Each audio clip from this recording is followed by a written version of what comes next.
And fantastic, wonderful website. And your YouTube channels have been viewed, is this right? 132 million? Yeah. Is that right? So your YouTube channel has been viewed 132 million times. Half of those are from my mom. And they've been interviewed by Al Jazeera, Washington Post, yeah, a bunch of other places. And you guys, you moved here in 2008, you're married, you're from Canada. You guys tell us all. And they began Eat Your Kimchi by making videos about their lives in Korea. On your website it says making lame videos, but I took lame out. Oh, yeah. So, and now it's their full-time gig. So, and it's K-pop, indie music, food, and just Korean culture in general, right? Yeah. Okay. And random stuff from time to time. And yeah, okay, makeup and wives and stuff. And sludgy. Okay. And all right, so we're going to watch this little video, which I've hopefully queued up. Oh, where should I actually go?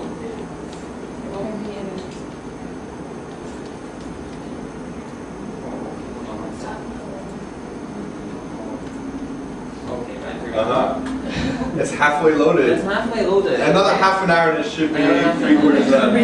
Throttling YouTube. Okay, hold on one second. I should put it somewhere else. Yeah, did you guys know the reason why YouTube is so slow in Korea is because Korea actually throttles the YouTube speed because they want people to go to Naver and down. Yeah, and there's no YouTube server in Korea, so it's actually coming from Japan. We've been speaking with Google trying to get servers in Korea, but there are so many strict laws with like having Google servers here, so they said that they can't. So that's why, even though it has the fastest internet in the world, it has some of the slowest YouTube in the world as well. It makes me crazy.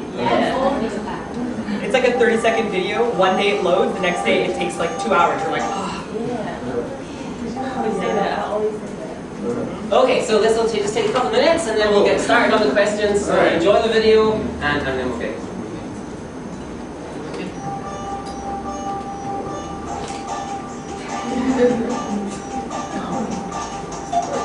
Uncheck Korean band. Awesome, amazing Korean band.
Okay, great stuff. I'm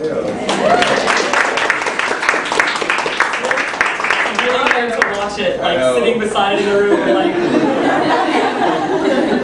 Okay, so this is our time, so it's really up to you guys to ask questions. So I can ask the first question to get it rolling, unless someone wants to be brave and take the first one. But I think maybe can you guys just tell us quickly how you came here in the first place? I think that may be a good place to start. Sure. Actually, so we're from Toronto, Canada. Hey, Canadians! We're always in the super minority, so yeah. So we came from Toronto, Canada, and we were high school teachers in Canada. So we taught in high school. We taught English, and I taught English and philosophy and world religion. I just taught English and religion. And religion, yeah. And we decided to come to Korea because Simon actually worked at a hagwon, in Toronto, we have like a big K-town. Yes. And so he got to know Korean culture in this like K-town area, and he would go for food all the time with his boss, and he's like, wow, Korean food's amazing, and my students are angels in comparison to our Canadian students. Whoa. Yes. So it was really, really tough. Like it was really tough teaching in Canada, especially as a first-year teacher. And so then we thought, we've always loved Asian culture in general. I always wanted to go to Japan actually. So we thought, well, we know a lot about Korea now, so why don't we go to Korea for like a year, we can teach, and then maybe we can go to Japan, maybe go to an international school, and just kind of travel around the world. And this, the Eat Your Kimchi just started as a hobby for our parents because the day before we came to Korea, North Korea threatened an ocean of fire, which they reused that metaphor recently. I think it was a sea of fire, of destruction, a lake, a pond. Yes. Anyhow, so like we legitimately thought that we were actually going to like a really dangerous situation. And I'm like, I'm gonna make videos and let my parents know like this is how things are. Like if I died and these are the last memories you'll have to make. Yes. But it turns out that Korea was like safe and awesome, and like I just wanted to like for us to be able to document everything that we're doing for our families, and we just found it odd when other people started actually like watching our videos and subscribing to them. We actually remember our first subscriber ever. Steve. Steve. We're actually friends with him. Yes. We actually met up with him, and I remember like when we first saw our first subscriber. This was back when, I'm not sure if people have been here for a while, but there was called the Anti-English Spectrum. A while ago, there was this group I'm worried that if I say this, they're going to single me out as a result. A group of whack job, ultra patriotic Koreans that hated English teachers, and they would like stalk them and follow them, take pictures of them to try to show that they're unqualified and try to get them deported. So when we had our first subscriber, like, this is it. We've been targeted. They're watching everything. They are after us now. But it turns out that he was, a cool guy. We became friends with him, and then just more people started watching our videos, and we're just still surprised to this day that anybody watches them because we still consider them rather lame. We just do it because it's fun for ourselves, for purely selfish reasons. That's what it is. Yeah. So guys, if you have a question, just pick your hand up and. And do your parents still watch now? That they still watching their videos? Oh yeah. Actually, it's funny. My mom is really the real reason why we switched to. Well, we didn't switch, but we focused on like video format because we would write these really detailed blog posts about our days when we lived in Bucheon. So we would like talk about the day and the people, and we'd have like a short video. And my mom would be like, oh, I watched your video, and well, did you experience this or that? I'm like, yeah, I wrote about it in the blog post. She's like, oh, I didn't read your blog post. I'm like, oh, okay. So you know that when your mom is not reading your blog post, that your audience who doesn't even know you is not going to as well. So and that's when we started like rethinking blogging as a medium, because like a lot of people do pictures, a lot of people do like written posts, but when it comes to video, that has the most viral and shareable quality to it. Like people don't share pictures as much as they share videos and like them. And like YouTube is a really great platform for being able to do that. Like they have so many ways to get you like connected to related videos and like showing up in people's sidebars. Black hole of YouTube. So it's like hours.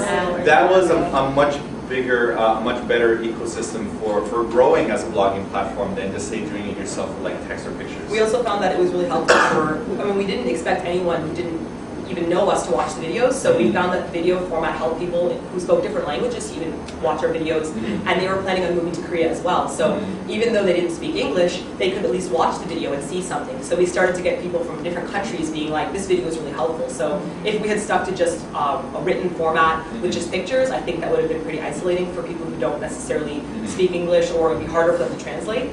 So, but now our blog posts are kind of like for the eatyourkimchi.com community, while the YouTube videos have a different focus. So if you watch, it's like the powers combined, Captain Planet, if you watch the video, I just got really old there, and then you read the blog post together, you can see like a full idea of like what we're trying to get across. So. Well, we know that when we approach social media, like there are different communities like on different media. So like Twitter is very different from Facebook, it's very different from Tumblr. Whoa, is it ever different from Tumblr? And it's very different from our website as well. So we try to create content and share it in different ways so that different kinds of communities can engage with them in different ways. So we find that our eatyourkimchi.com community deals with our videos in a very special way. We like it the most. I have one question. How tall are you? Oh. That tall. A lot of people are really surprised when they see me in person. I'm 6'4" or 195 centimeters. Okay. You can't really tell in the videos because when Martina's standing like this in the video, so like if we were to frame the video right now, it's like my nostrils. Yeah, and the thing with like we don't have a cameraman behind the camera moving it up and down to fit both of us in. So in order for both of us to fit, most of the times I'm sitting like this. So I have incredibly strong ankles now. After doing it for so long. So then poor Simon, it was really killing him because if we took like an hour take, his like thighs would start quivering. He's like, I can't take it. I know. So then we bought stools. So now our studio has like a stool behind the camera so that I can adjust it to Simon's height because I can't see. And then a stool for me, and then there's like all these different levels. And then recently I broke through a stool. It's very well, we used it for a while. It's not like you. I stood out and I'm like, let's start filming. And it just like crumbled beneath me. It didn't also help that it was like a bear face, and you like stuck your foot through the face of a bear. And I think it was meant for like a mokip tongue for like bathing children, but and also like one of the things we have to pay attention to with video is like different camera angles. Like this angle right here with this camera is the worst angle. This is the fat angle. So like if you're shooting upwards with a video camera, then you look like this. That's not very flattering. But if you shoot down, you got the ultsang angle. You're like, I'm so look at my chin and everything. So like one of the hard things for us to do also is just find tripods that are high enough, like for my height and for Martina's height to be able to like shoot downwards as well. So they're just silly things that get in the way. But you recently got your most favorite pervert stick. I call it a pervert stick. Sorry, that's not the official name of this. Can you be a little bit more? Okay.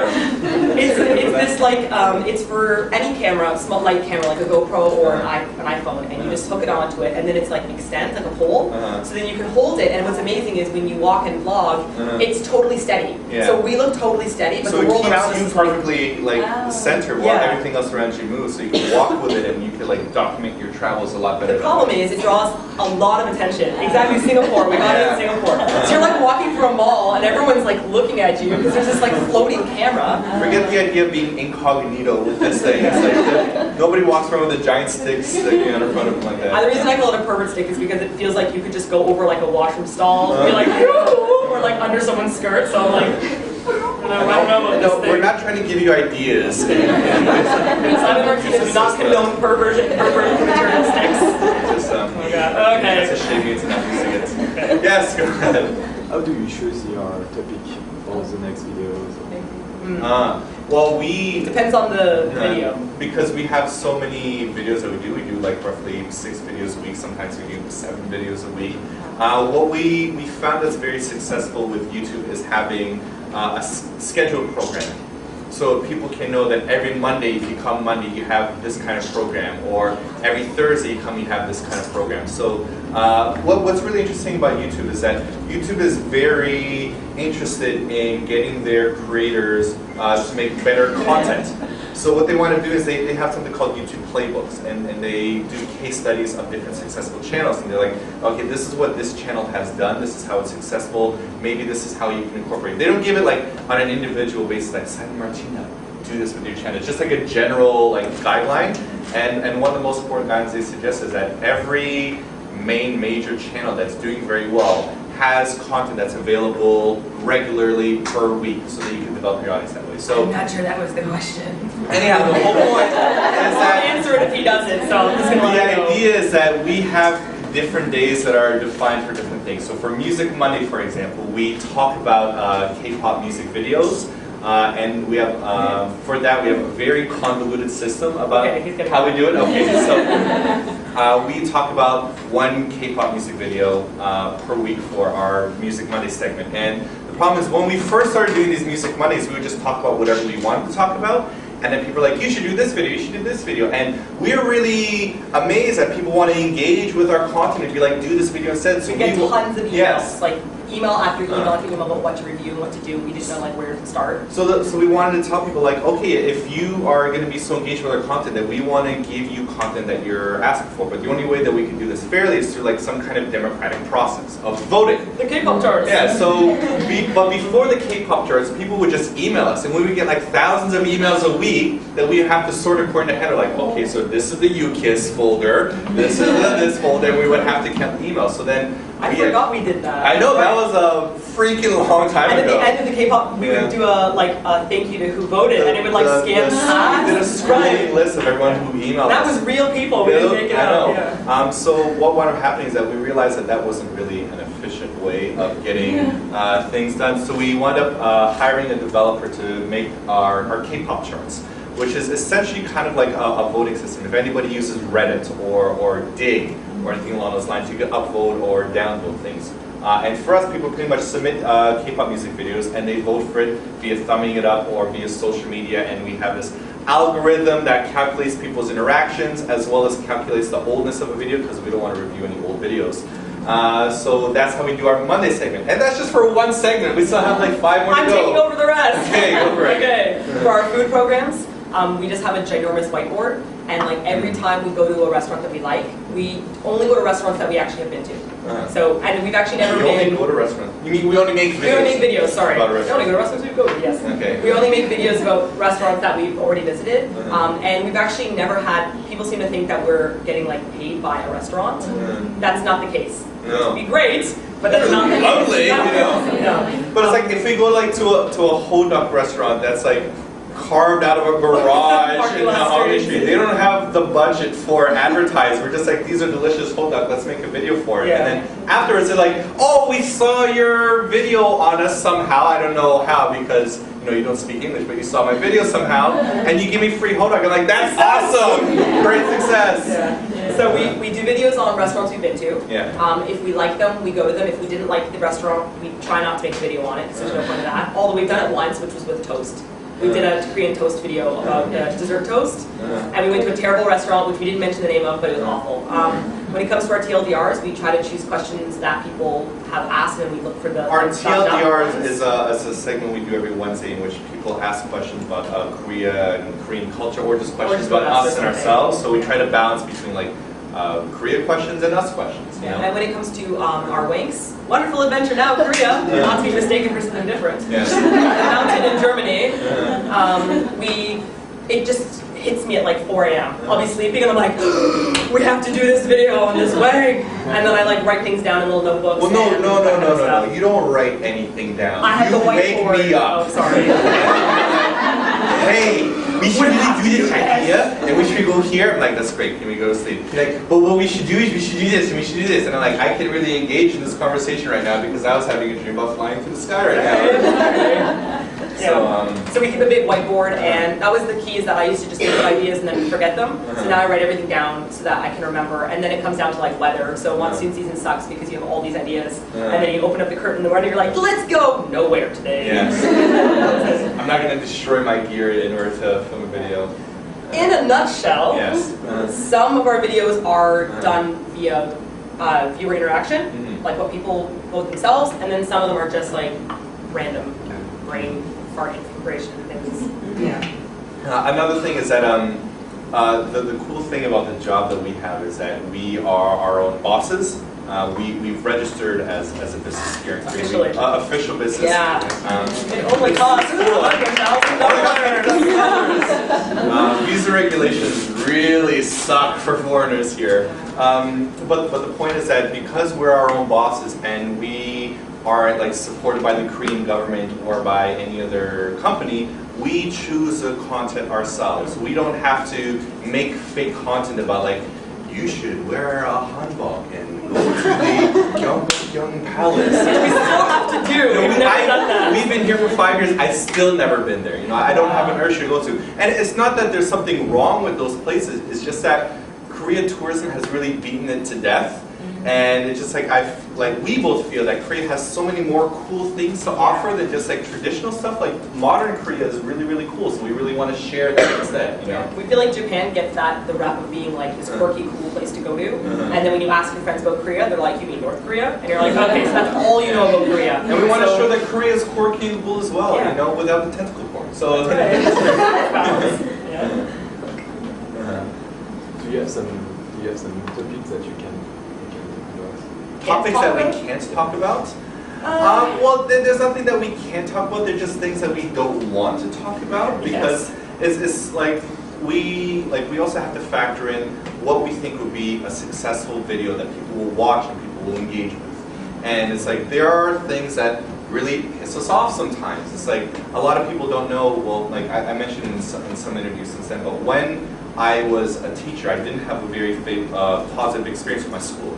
And instead of me, going to forums like Dave's ESL shithole and commenting, about how much my school sucks, I decided to make a video remembering the positive things about my school, because it's very easy for people to complain, but it just what's the point of that? Like, it doesn't do you any good. It just makes you angry. It makes other people angry. I'd rather make people happy with my videos. What we found is that, like, sometimes we really want to address a topic. Like, this is so funny now that I think about this. We've done full videos that we recorded and then just deleted it. Like, if we had a really angry rant about, like, netizens or about, blackface in Korea. Oh man! I mean, we Tumblr posted a little bit, but, like, we've had some, like, really angry videos that we put up about it, and then we just deleted the video. It was like, it just kind of, we had to get it out of our system. Yes. Just kind of release it. There's a catharsis in just making the content, but in terms of like publishing the content, it seems as if it wouldn't do that well. Yeah, and then the comment section becomes this like angry cesspool of people arguing about things. So like even if we talk about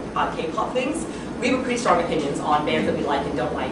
And some people think that we only say good things. Other people who follow us know that we say negative things as well. But those negative things that we say get us a lot of angry comments. And it's really hard to not like write back to the comments. But if you do that, then you're just like adding more anger, and then your fans that know what you're saying respond to that, and then that person responds, and then it becomes like a 19-post thread of people screaming at each other. And we don't want to foster that kind of community because there are so many other places like Tumblr for that, like where people can be very angry. They can come together, like, and they can be angry together. So we don't really want to do that. But so that's kind of an answer to it, but it's not like we avoid specific things. Yes. Have you gotten any negative pushback from entertainment companies or the government, or have they tried to hijack you, trying to get the government involved in your videos or what you do? Well, there were a couple, like one funny incident with the newspaper. With Xinhua? Yes. Last year. I feel like you should load the video and just play it and see what people think of what you said. Okay, because it's going to take 40 hours. We did a video about a K-pop chart update. Every Saturday, one of the video segments that we do is every Saturday we talk about what new K-pop videos came out, so we give people the chance to vote for it for our K-pop Music Monday. It's not a review. It's not a review, just like, hey, here's what's new, check it out. If you're not keeping up to date with K-pop, then here are some different videos you can check out. And we talked about Xinhua, which was our first experience of Xinhua. So wait a second. So if you guys don't know Xinhua is like, in North America, you've got like New Kids on the Block, which were like the beginning start of like that kind of boy band kind of thing. That would be like the Xinhua of Korea. Like they were like one of the first bands to come together to like start the K-pop world. And they're still together to this day. And they're still fairly big, but to us this was our first experience with them. So I said, hey, I'm not sure if, like some grown men, some adult men would really be successful in the K-pop sphere, which is predominantly young, sexy teenagers. At the time, like at the time. Shiny. Yeah, Shiny and Balasa and Batusa, which are all like younger, like boy groups and girl groups. And I'm like, for me, I don't understand if this would actually succeed. And good googly goo, did that ever piss off a lot of people? Some people are furious. And we lost so many subscribers. It was like a 2-minute video where Simon, and this is literally what he said. He said, I'm not sure if they're still relevant. That was the word. He said, are they still relevant? Let me know Let me know what you think in the comment section. Subscribers left. We got death threats. Wow. And on Facebook, top of that, emails, Twitter, the funny part about this was that we got an email from somebody that works for either the Korea Herald or Korea Times, I forget which one, and they said that they received a few hilarious emails from people demanding that the newspaper write an article about how we've disrespected Xinhua. I don't necessarily think that like a 2-minute YouTube video is newspaper worthy to talk about, so the reporter was telling us about that. There was another incident in which we moral of the story: don't talk about Xinhua. That's just positive. Like, oh my gosh, Xinhua's best. I totally love them. And then there's one thing that you won't be able to juice the details out of us for this. I'll tell you vaguely what happened, but there was one K-pop entertainment company that was unhappy with how we parodied one of the things that they do. We made fun of what they something. We're not going to say what, because as soon as you say what, you'll be like, I know what you're talking about. And they filed a complaint with YouTube, and then YouTube told us about it and how we had to change that. Well, we didn't necessarily change it because they just said don't do it again. They're just like, don't do this again, which because we've done again. We've done it again. But so yes, there are like major labels that pay attention to us. Some of them like what we're doing. Some of them are supportive. Some of them don't like what we're doing and are unsupportive. And they actually put in complaints. Yeah. So that happens. With the Korean government, actually, it's the total opposite. We really wanted some support from the Korean government. Yeah. We wanted some kind of Korean tourism. Yeah. You know, something. You know? They've emailed us before, or they've sent us like care packages of like, here's what you should do. Like you should go to Nanta. Or like we've been to Nanta, we've been to Misa, we've done all that like on our own as tourists, right? But they don't actually do anything further than that. Like I would, if I go to Misa or I go to Nanta, I want to go backstage and interview the people doing it and give something that the audience can't just purchase and see themselves. Like, well, what's the point of me just going? What kind of content can I create out of this that will be interesting to people overseas? So like, can I film Nanta? They're like, no, you can't film it. So then you want me to make a video just telling people standing outside, not to say, like, hey, here's Nanta, you should go. You know? So we haven't really, like, we really wish there could be, we really wish that we could do something else that would be better, some kind of inside access that we could get that would show people something, but it seems like we're unable to get past that barrier. So. And there also have been, in a similar note, there have been some companies that have offered us money, decent portions of money, to make videos for products that we don't necessarily like and we don't support, and so we refuse to make those videos. So we try to maintain integrity with our audience. We tell like the company outright, like, this is not going to be a successful video, our audience is not going to like it. We can very well take your money and make this video, but it's not going to be good for you, it's not going to be good for our audience, it's not going to be good for anyone. So I'm going to have to say that. I just like, how often do you take money to make videos for products you like? Well, it's we've never actually been, as far as I remember, like paid to review products. Like one time. Okay. One time. We did a robot. We weren't paid for it. They gave it to us for free. There's like a little build your own robot. We did it for our wonderful treasure find segment, which we did a while ago. It's like a paper robot, and we like linked to the site in our blog post. So a Korean company, this like cool art supply company, wanted us to do a wonderful treasure find on this thing. So they gave us the product for free, and then they paid to have like a link put in. And we actually said like, we got this for free, and like this is paid, but it was so freaking cool. It's like you build a little robot. Yeah, so that was one of them, but we mentioned it, but that's it. What other than that, like I wanted Toot House to sponsor me. Give me all your makeup. The only time that like sponsorships ever like affect our video content is like, for example, like our Singapore trip. It's like we recently wanted to go to Singapore for 6 days, and that was sponsored by HP and YouTube. So in the video, we're like, thanks to HP and YouTube, we are going to Singapore now, and like they paid for our ticket, but we're not like they paid $3,226 to buy our tickets. It's like these guys are bringing us to Singapore. So like those are the kind of things I would say, but it's never like, hey, take a lot of money to review a shitty product. So, there you go. Yes? As a permanent resident of Korea myself, I was curious. How did you do this? I can't do it myself. I'm very Korean. I was wondering, how do you make English-speaking friends that are here for a long time? That's really hard, isn't it? Oh man. We feel like vampires. I feel vampires like we is the best analogy that we can come up with for this.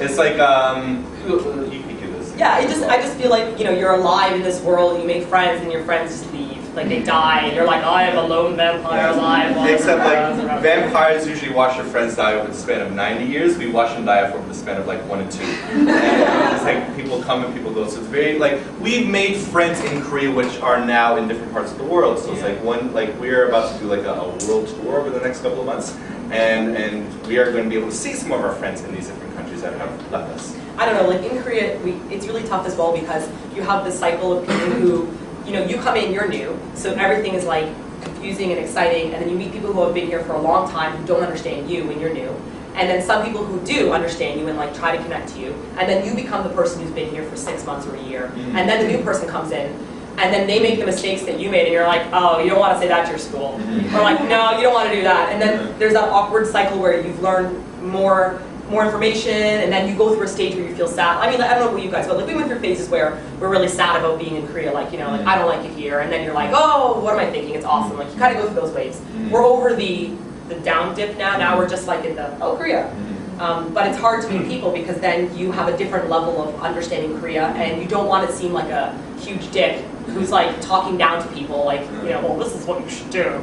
You know, so I find it really tough. I think the best thing that we do is just get into open conversations with people that we run into. Like we love Hongdae, so the free park, we tend to run into like a lot of people there, just like hanging out at nighttime, and you just get to know people who have similar interests, like board game cafes. Sorry to be extra nerdy there.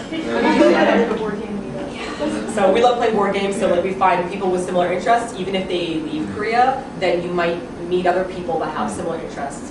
And the thing that's also like, we're in an awkward situation because we don't work normal people hours, because like only 4% of our audience is in Korea. Like the vast majority of it is overseas. So like 45% is from North America. So we try to upload content for North American times, but that means like in the early AMs here in Korea. So we stay awake as a result to like 4 a.m., 5 a.m. every night, and then we sleep until 1 or 2 p.m. And the problem is that a lot of people don't actually work those same hours that we do, like especially when it comes to English speakers. Like a lot of people that are English speaking people here work for companies that are for 9 to 5s or like teaching jobs, which are like 8 to 4. So like we just don't match up with hours for a lot of people. So it's for us, it's a exceptionally awkward situation that way. But I feel like, don't you guys feel like Korea's gotten like so many more foreigners now? And the communities are building. Like I find that you can have Facebook pages where people have like photography clubs or like book clubs, or I find that there are a lot more of those groups now. But it still sucks, you know. You're like, I found my best friend. There are a lot of cool drunk people we meet in the Hongdae Free Park that have awesome conversations. You know. Yes. I have a question. I think I read somewhere that you guys purchased like a Japan domain or something. Are you still like considering going to Japan? And if you are, like, have you looked in, like, how would it be different to have a YouTube channel? Would Japan be more supportive than being based in Korea? Japan is a very big topic. So we, when we bought eatyourkimchi.com, a couple months later we bought eatyoursushi.com. And we've like kept it ever since. We've renewed the name. It's like it's not going to expire until like 2047 or something. We just keep on renewing the hell out of it. And it is a dream of ours. Like I would love for us to be able to go to Japan. Like one of the things that I really miss when it comes to Korea is like when we first came to Korea, there was that sense of novelty and being totally confused and like lost in translation. Yes, like to me there is a beauty in the aesthetic of lostness. I like not knowing what's happening. While other people need to have tour guides and everything, I want to get lost and just like wander until like one of our favorite videos was when we got lost in the woods. Like we did we tried to go to a coffee shop and we had we tried to go to a coffee shop and we wound up like taking a shortcut through a forest and we were there on Halloween, by the way. On Halloween. No, it was like when the sun was setting and there were legitimate like wolves howling and like this is where I'm gonna die, and this is one of the coolest experiences I've ever had. And my mom watched the video, she's like, oh my god, did they make it out? My dad's like, holy shit, what are you doing? And my mom is very smart, but she was really into it. So like now I'm a lot more comfortable in Korean. Like we speak enough Korean that we can get by and be able to communicate with everybody that we need to. Like I know how restaurants work, I know how this and that works. Well, every time we go to Japan for business meetings, then it's like I love not knowing what to do at the start. But it's like, do I give with one hand or two hands, or do I say I like yes, and like I really enjoy this. So I really want us to be able to start sushi one of these days. If we go to Japan, what we want to do is start from the exact same thing that we did in Korea, which is we want to know how to pay our bills and do a video about that, and we want to learn how to heat our house, because like ondel heating, we spent 2 years with no heat in our house because we kept pressing the buttons on the wall and we didn't know that we had to like turn on the knob on the sink. So we were like, let's just huddle for warmth. So you don't want to bug your school too much. There's like a point of asking questions where your school's like, I can't take this. So you're like, oh, just freeze, it's fine. But so like we really want to go to Japan and start that kind of fresh feeling again of not knowing how to use the subway and like being befuddled. Unfortunately, not unfortunately, I do already read a lot of Japanese because I thought I would go to Japan. So I learned hiragana a while ago and some kanji. So when we go there, I can read the food menus. Wow. As long as it's not written in the English version, like katakana is like, you know, in Korean, when you learn how to read Korean, you're like, you realize everything's actually in English. Like, cafe flamingo, cafe flamingo. Like that whole time time you thought it was like some special Korean word. In Japan, they have a totally different alphabet for English words. And that alphabet is called katakana, and it fuddles me. So I can read like a lot of the stuff already, which kind of sucks because I wanted to have that feeling of like, I don't know what I'm doing. As to the question of like when or even if we'll do it, it's like for us it's such a difficult question to answer now because like we just invested a lot of money in developing our studio. Like we have a studio now. Like we have an employee that's working with us. We just like built a new store and we're gonna have like more staff helping us out with like shipping out all the things that we're selling. So it's like we have so firmly rooted ourselves in here that the idea of like picking up everything and moving over to Japan is so difficult for us to imagine. But it's like on the one hand, like I think like you'll be like just like what we did before when we like got rid of everything in Canada, we came to Korea. Like that experience is lovely, but at the same time, like maybe we could do both. Maybe we could live in Japan for a month and then live in Korea for a month and that's be able what to we're film. aiming at right now. Yeah. Like so what we're trying to do is trying to figure out, because YouTube Japan is very supportive of Japanese YouTubers, so they have a Japanese studio. So if you're a YouTuber, any of you guys, even if you YouTube and you become like a partner, which you can just apply for, you can actually email YouTube Japan and you can say, I've got this project I want to do, and you have to like give them an outline, and they let you use their studio. This glorious studio with like hundreds of thousands of dollars worth of equipment. So that's what American YouTubers have. So the LA sphere has like millions of studios and everyone can do everything there. But in Korea, we have no studio space. So if we go to Japan, you have that option. So even you guys can do that option. But what we really want is if they could sponsor a space, not that space, but like a different space, where we'd be able to go back and forth between Japan and Korea. But I'd still want to be in Japan long enough to be in Japan. I don't like the idea of being like a 5-day tourist. That's not going to give me the feeling of being in Japan. So I don't know how to balance that. Plus budgie. How do you bring your dog back and forth? He's so bad for just like traveling in cars. Airplanes are just horrendous for him as well. And what about our cat? So Memers will love Japan. Cats are like all over Japan. The video that we did that earned the most money ever is like, and what's so frustrating about it is that when we do our Music Mondays, it's like we start early, we film for a few hours, we edit for a few hours, we like script for so long. It's like a 20-hour process altogether to do a Music Monday. Because the vote comes in on Saturday at midnight, so we can't start scripting until Sunday. We script Sunday, we film all Monday, we edit all Monday, we go home around 5 a.m. So and then non-stop. just randomly, we did a 2-minute video of memers where that's a kitten like nibbling Martina's ears as she slept. The most money we've ever received out of any video ever for 2 minutes worth of work because it was viewed in Japan. And what's weird about YouTube ads, a lot of people don't know, is that different countries pay different amounts of money for ads. So if you view a video in Japan, it earns significantly more money than if you view a video in Korea because like, Japanese advertisers spend a lot more money. They put more money into it because they think that YouTube is like a platform that can do something for them. Korea is not very good for paying for advertising. So we've had some videos which were viewed a lot in Korea. Like we did a video on like big boobs in Korea before, and that was viewed by Korean men like what?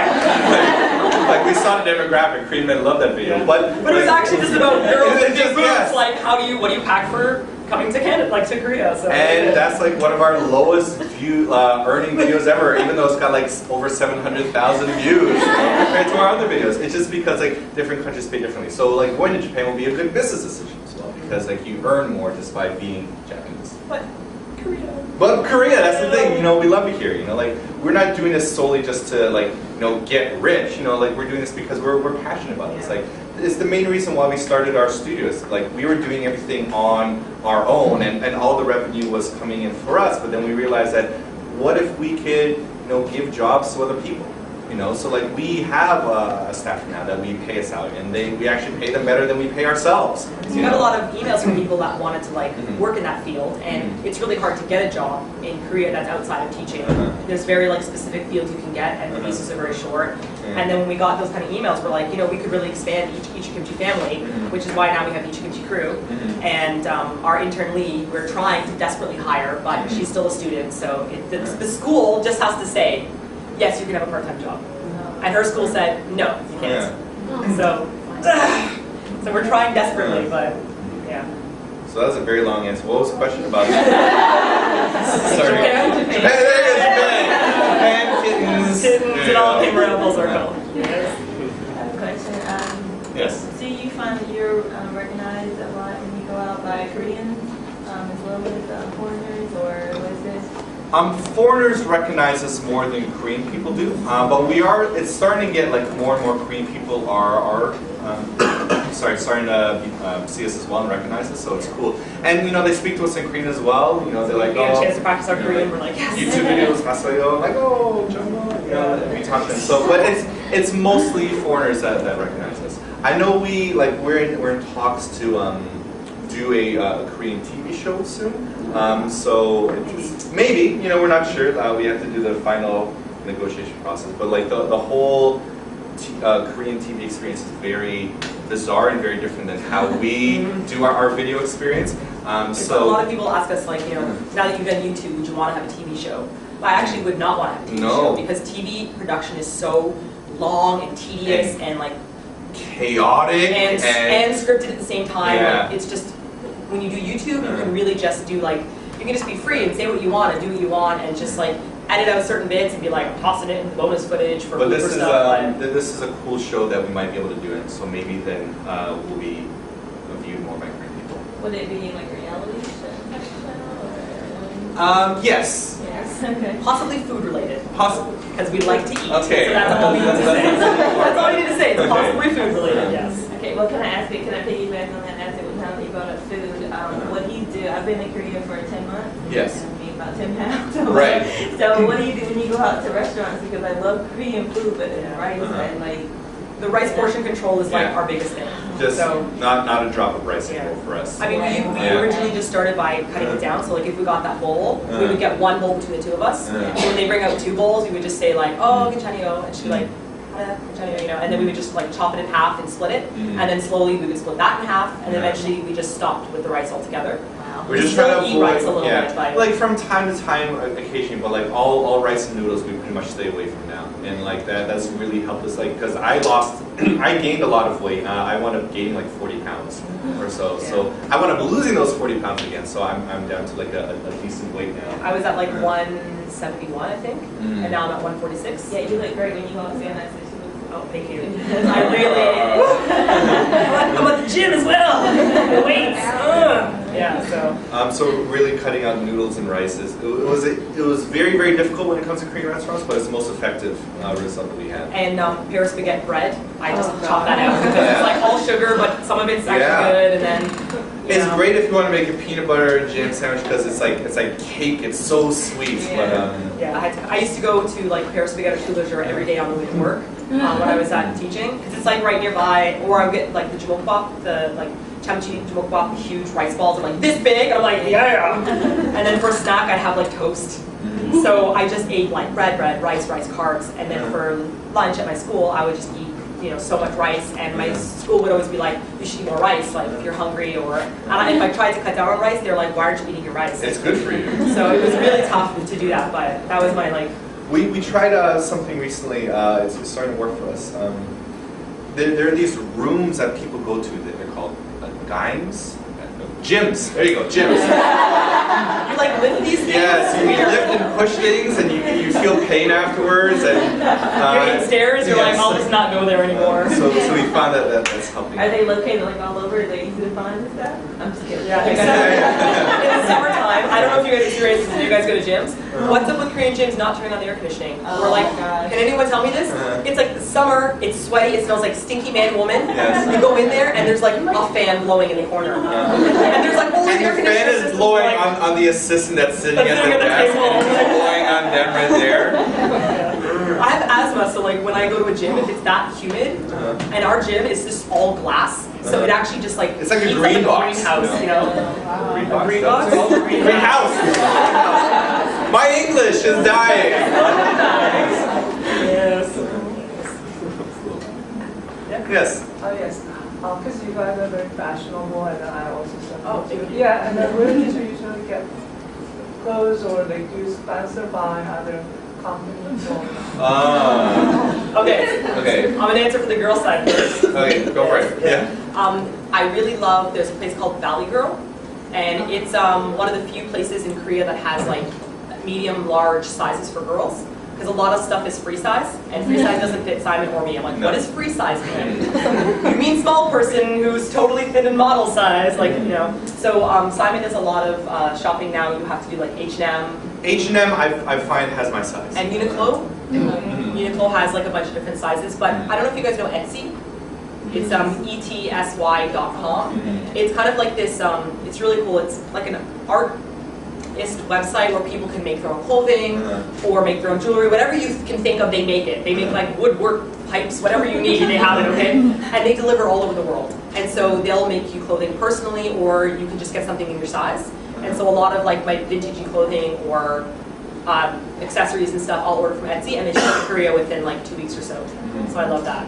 Yeah. So you can find that kind of stuff online. And what else? You were an answer for me, pretty much. Well, a lot of things that one of the things that I do personally, like I can't find shoes my size because I'm a size 13, which is a size 300 here in Korea. And every time I say, you know, like Sambaek size, you're like, Ebek Samship? That's 70 lower than what I said no. And they're like, well, we have a 280. And I'm like, why would you even tell me this? Like, you want me to curl my toes and then walk around with this? It doesn't make sense. But it's a satisfying size because you're like 300 and like kick someone out like so one of our strategies is we're fortunate enough that we can do a lot of traveling. So whenever we do go to North America, we make sure that we pack light, but we pack 2 suitcases. We pack our small suitcase inside of an empty big suitcase. And then when we're in North America, we fill up that big suitcase with as much clothing as possible. I pretty much buy like a year's worth of clothing every time I go. And then he just like dissolves them off his body slowly. It's like a year goes by and his socks. I haven't bought socks for like 3 years. I bought a mammoth supply, but now all of them are all holy and whatnot. So we recently, Lee, our intern Lee, she came back from Texas and she bought me a whole bunch of socks so I could finally throw out the 3-year pile of socks. So that's it. As for like being sponsored for clothing, no, nobody sponsors for clothing. Nobody. I really wanted to have. It'd be great if we did, you know. But really. That's it. I know that Susie, our business manager, she has been in talks with some designer students because you know we're more interested in supporting like the indie scene if we can, which is you know why we put a lot of our energy. Like our indie music segment on Sunday is one of the most difficult things for us to script for, but we do spend a lot of time on that because we do want to promote like the indie arts here. So we really like music. Yeah. In general, I know some people think that we like just K-pop, but we listen to music from like all over the world, all different genres, and so like we love the Korean indie scene, but we didn't think that if we made videos about it, people would care. And so in the segment, we're like, let's just do it. Who cares? And it's it is the least viewed segment, but it has been getting a lot more. We do it because we're passionate about it. Yeah, it's been getting a lot of these bands like more exposure, and we've been harassing them to get their stuff on iTunes. And then we got a couple of emails from companies being like, we put our stuff on iTunes. I'm like, yes! Yeah. And so like it's making this little tiny impact. But so when it comes to Susie, she's looking for like art students and whatnot that might be interested if they're like opening up online shops that we could wear a shirt of theirs or so, and then promote them as well. So in Hongdae there's a street, the original Coffee Prince Street. Do you guys know where the Coffee Prince, that like side street that is like pasta and stuff? There's a shop there called Beetlejuice, and they do kind of like gothy rock clothing, and it's all done by like one person, but it's one of my favorite shops to go to. They do men and women's. The women's doesn't fit me at all unless it's extra baggy, but the men's clothing looks like it could be women's clothing. So I'm like, yes! So like I'll buy their stuff. And so that place is really cool because I feel like you see the label, it's like made in Korea. I'm like, yeah! So that kind of thing I like to do. Okay, I tell you what, we'll take a little 10-minute break. That's We'll been an take a hour little already. 10-minute break and then we'll come back at 5. Okay. So feel free to get another free drink over in the little coffee shop booth just across there. Take a magazine, take a cookie. If you have any questions, speak to me. And we'll see you in 10 minutes. Try and pick some more questions. Lovely. You want me to stop this? Are you guys okay? Yeah, we're good.